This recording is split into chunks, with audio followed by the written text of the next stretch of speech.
All right, introduction to Unity, some project basics. So here we're in a project called New Unity Project. And if we look on the desktop, we can find our folder for our project.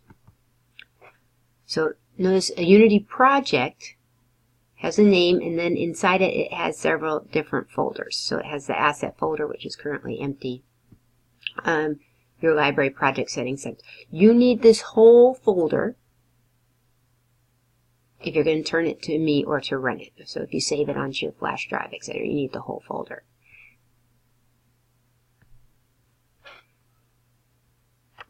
So here we are in our Unity window, and again we have the hierarchy, which holds our game objects. Okay, the game is made out of objects. Each game object has components, which are shown in the inspector.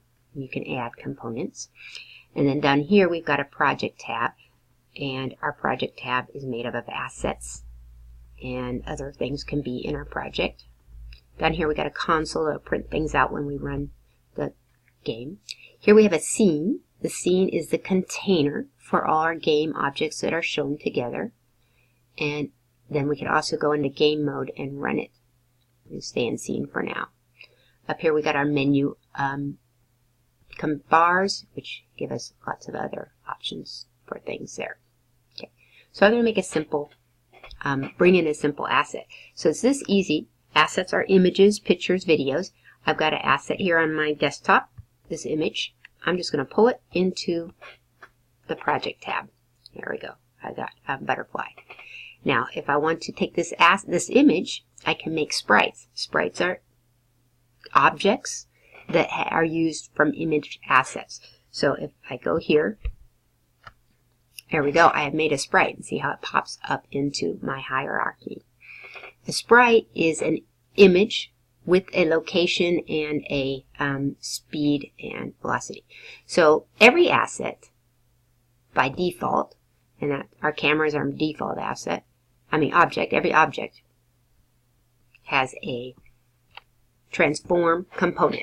First it has a name, it has a tag or untagged, and a layer, and then it has a transform. Transform gives you the position of the object. So this is the X and Y. So if I change it to 0, 0, we'll be at the origin. Okay, you can do it that way. You can also click and drag them and it will change. So notice Y is getting bigger as I go up, smaller as I go down. X is getting bigger as we go over here, and smaller as we go over here. You also have a rotation. So for our 2D games, our rotation is the Z-axis. So for our 2D games position, there is no Z. It should be 0. You don't mess with it. But the rotation is the Z-axis. So we've got, if I change the, and it's in degrees. So if I go 180 degrees, you can see now my butterfly is upside down. Okay. There's also a scale. So you can scale on the X and the Y on your 2Ds.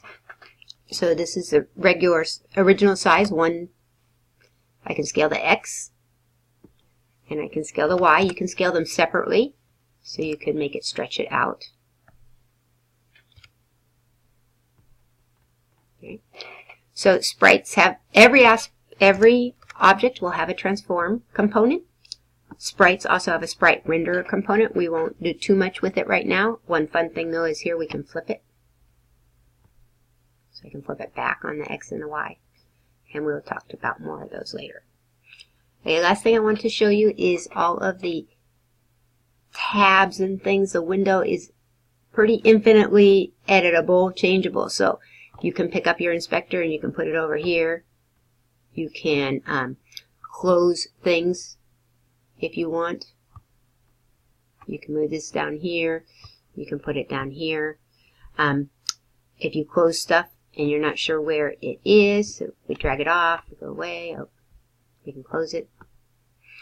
We want it back under window. Alright, you can get your things back. So here's that hierarchy. Alright, I can get it back and put it into a space.